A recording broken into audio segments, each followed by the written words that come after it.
Chapter 14. Garrison's Last Stand. As quickly as things are done, they are also undone. 3 weeks after Lincoln's death, William Lloyd Garrison, who had been steadily on his anti-racist journey, producing anti-racist literature and the Liberator, including his critiques on Lincoln's racist political ploys and his work for the American Anti-Slavery Society, called his quits. He announced his retirement. He believed that emancipation was imminent.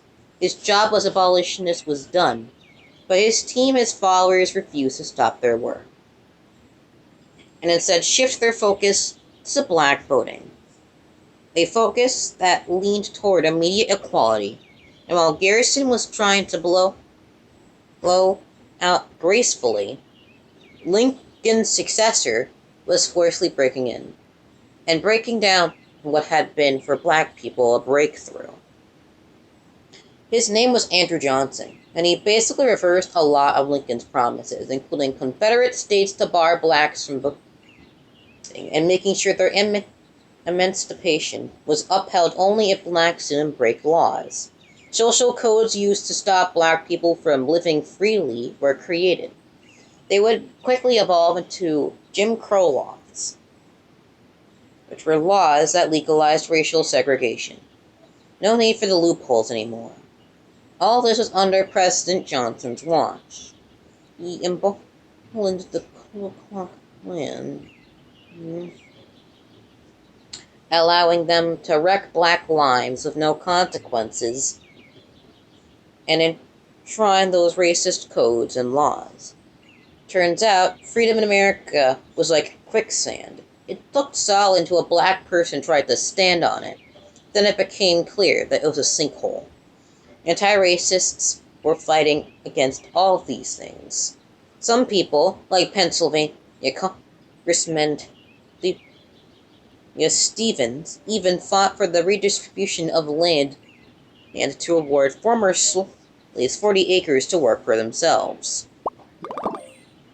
But the argument against this plan was relentless and racist, presented in this strange way that makes the freed black person seem stupid.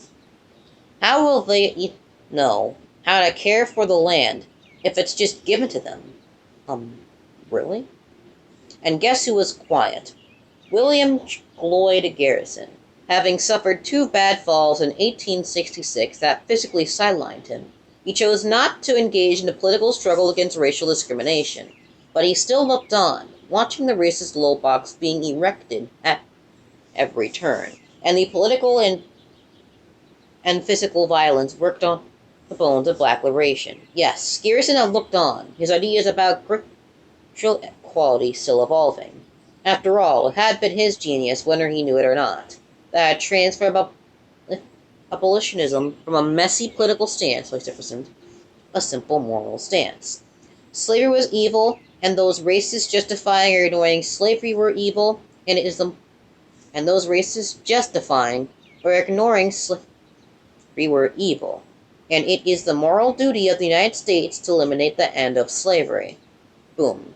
Andrew Johnson was one of the evil. He did everything he could to keep black people as free slaves. In response, black people had to fight to build their own institutions, their own places to thrive, like colleges, or as they were now called, historically black colleges and universities.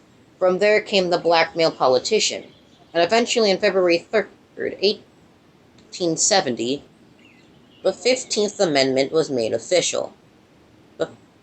The amendment made it so that no one could be prohibited from voting to race, color, or previous condition of servitude. The thing about this amendment, as well as 13th and 14th, was that they were loopholes. Racist loopholes. Potholes. See, the amendment didn't state that black politicians would be protected, or that the voting requirements would be equal. Even so, racists didn't want the amendment to be pushed through because they saw giving the right to vote to all black people as the establishment of some kind of black supremacy. Really, it was just black equality, black opportunity. Black people from Boston to Richard to Vicksburg, Mississippi, planned grand celebrations after the ratification. For their keynote speaker, several communities invited a living legend back to the main stage, with him Floyd Garrison.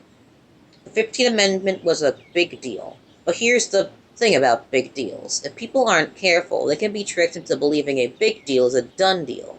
There's no more fighting left. No reason to keep pushing. That freedom is an actual destination. And that's how Garrison and the American Anti-Slavery Society felt, like their jobs were done. They disbanded in 1870. In 1870. Everyone let their guard down, and the racists were right there with right hooks and uppercuts in the face of freedom. Bring on the white terrorism. Bring on more propaganda about brutes and savage blacks. Bring on black people doing their best to fight back. Black empowerment. Bring on women fighting back. Women empowerment. Bring on political pacifying. Let's bring on more talks about this time the Dominican Republic. Bring on domestic migration. The Kansas. Freedom from second slavery. It was this. Black people moving to safer pastures like Kansas that Lloyd Garrison supported at the end of his life, with black people eager to live south either to give themselves a chance of safety. Kansas seemed to be more sense in the ever-pressing conversation of to Africa, or even the North, or the Far West. Northern allies worked tirelessly to raise money for Southern black people who wanted to flee Mississippi or Louisiana. Garrison, now 74, his heart still pumping, exhausted himself, gathering resources for hundreds of black people on the move towards Kansas. It was the best he could do. He wanted immediate emancipation. He now even wanted immediate equality. Neither of those things happened during the Reconstitution after the Civil War, and neither of them would in his lifetime. End of chapter 14th and the third section.